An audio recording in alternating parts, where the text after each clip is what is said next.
Дамы и господа, вчера на улицах Лондона исламисты с криками «Аллах Акбар» хладнокровно обезглавили британского солдата. Один из них сказал британской общественности: «Вы, люди, никогда не будете в безопасности». Почему я, женатый отец 4 детей, должен рисковать и подвергать сомнению религии мира на публичных дебатах, которые будут сняты на видео и без сомнения появятся в интернете?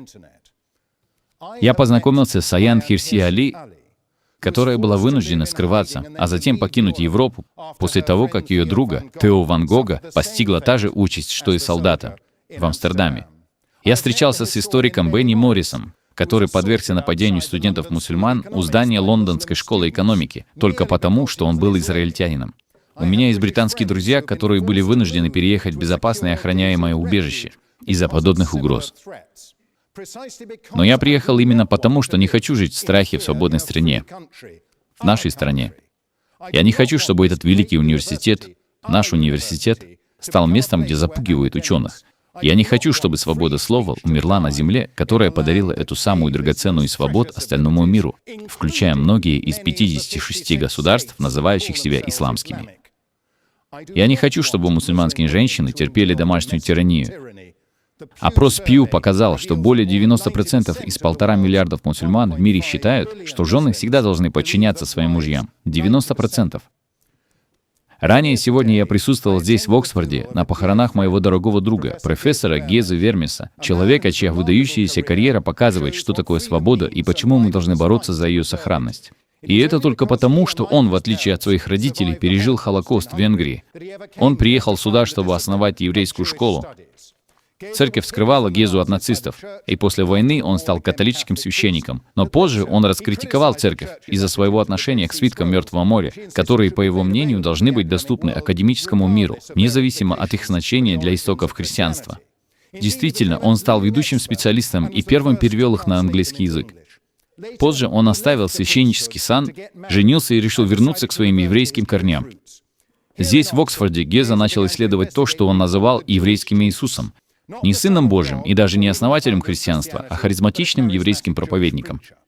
Геза бросал вызов ортодоксальному христианству по всем пунктам, хотя незадолго до своей смерти он также шокировал ортодоксальных раввинов, показав в статье для Standpoint, журнала не очень правого толка, редактором которого я являюсь, что распятие использовалось как еврейскими, так и римскими правителями, принадлежащий как еврейскому, так и христианскому лагерям, но не обязанный ни тому, ни другому. Геза расширил наши знания о мире Иисуса больше, чем кто-либо другой в наше время. Я подробно остановился на его карьере Гезы Вермеса, по одной простой причине. Ничего из этого, абсолютно ничего из этого не было бы возможно ни в одной исламской стране. Его смена религии была бы расценена как вероотступничество, несмотря на то, что в Коране говорится только о том, что вероотступник будет страдать на том свете.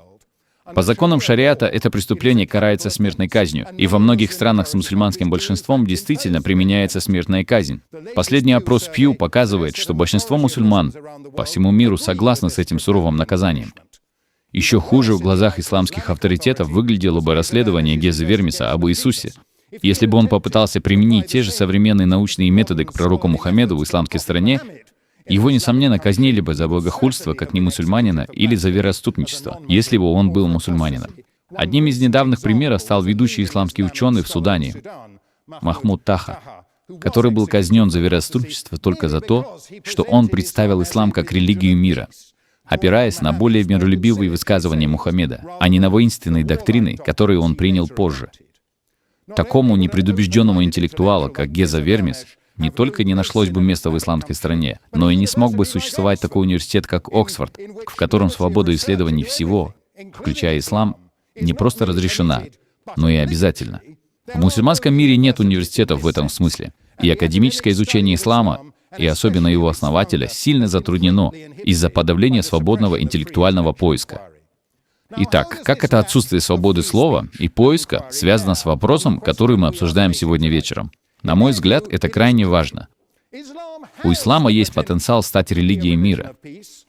Нет, извините, я не принимаю информацию.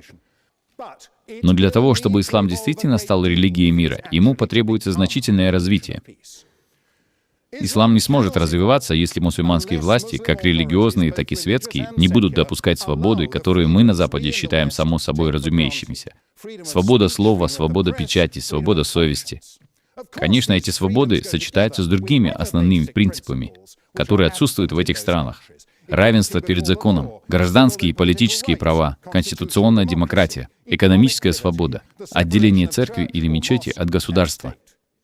Все эти идеи возникли на Западе потому, что иудео-христианская традиция всегда развивалась в классические и средневековые периоды, в эпоху Возрождения и Просвещения, и она продолжает развиваться сегодня. Как католик, я должен признать, что только при моей жизни церковь превратила свое учение о евреях из врагов в братьев. И для того, чтобы 1,2 миллиарда католиков могли убедиться в том, что церковь искореняет антисемитизм как в своей практике, так и в своих проповедях, сменявшие друг друга папы из кожи вон лезли, чтобы достучаться до еврейского народа. Несколько же отличается ситуация в исламе. Если иудеи и христиане допускают новое толкование Библии, мусульманские ученые настаивают на том, что Коран, как прямое слово Аллаха, не может быть истолкован по-другому. Несмотря на эту жесткость, ислам действительно развивался в первые века своего существования, но со времен Средневековья он подвергся последовательным волнам фундаментализма, направленным на то, чтобы вернуть вере ее первоначальную чистоту и при необходимости навязать ее силой остальному миру. Сегодня мы переживаем такую войну, которая включает в себя ваххабитскую и салафистскую ветвь суннитского ислама, а также шиитский ислам, вдохновленный Ираном.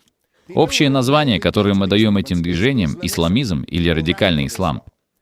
Вместо того, чтобы подчеркивать более ранние, более миролюбивые элементы учения Мухаммеда, такие как его Конституция Медины, которая предоставляла равные права евреям, христианам и язычникам, исламисты подчеркивают более поздние доктрины, такие как разделение мира на Дауль-Ислам и Дауль-Хаб, дом ислама и дом войны. Очевидно, что мы живем в мире войны или драконовского соблюдения законов шариата. Недовольные попытками обратить свою веру не мусульман, исламисты подчеркивают необходимость проведения джихада, под которым поднимается священная война, включая терроризм. Когда мы видели вчера в Вулвиче или несколько недель назад в Бостоне, радикальный ислам представляет угрозу не только в мусульманском мире, но и здесь, среди нас. На самом деле, это самая непосредственная угроза западной цивилизации в современном мире. Недостаточно. Нет, мне жаль. Недостаточно, чтобы мусульманские апологеты делали заявление о сожалении после терактов. Они должны признать правду о своем прошлом и настоящем. Дискриминация и жестокость по отношению к немусульманам, женщинам и рабам, которые были характерны для ислама с момента его зарождения. Муфти Хасан — исключение. Мне жаль. В смелой и замечательной статье в New Statesman он раскрыл то, что он назвал нашим маленьким грязным секретом. Антисемитизм в мусульманском сообществе — это, цитирую, «обычное дело». Конец цитаты. Это было смело, потому что у мусульман есть основания опасаться репрессий, когда они высказываются открыто. И это было замечательно, потому что большинство мусульман отрицают это, воодушевленные пагубным понятием исламофобии.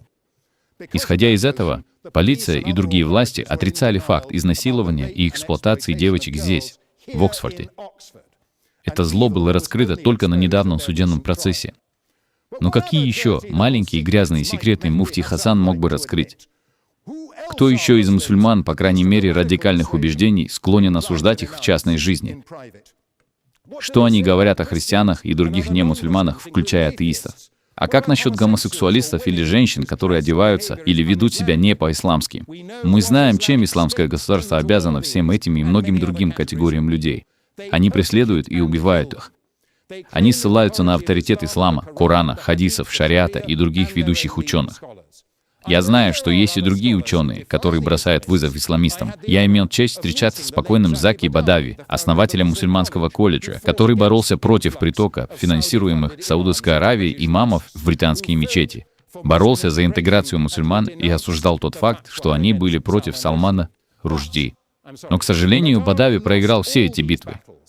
Его руководящая роль была узурпирована Тариком Рамаданом, который занимает кафедру здесь, в Оксфорде.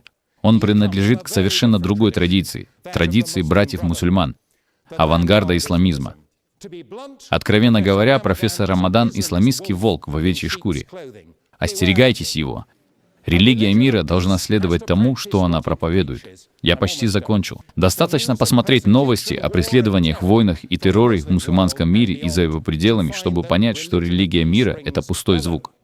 Мир не может быть предложен остальным из нас иначе, как по неприемлемой цене. Цена подчинения, покорности исламистам, которые все больше доминируют над своими братьями-мусульманами по всему миру.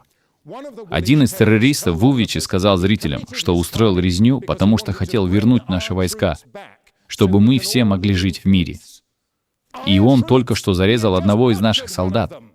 Это не просто убийство, это государственная измена.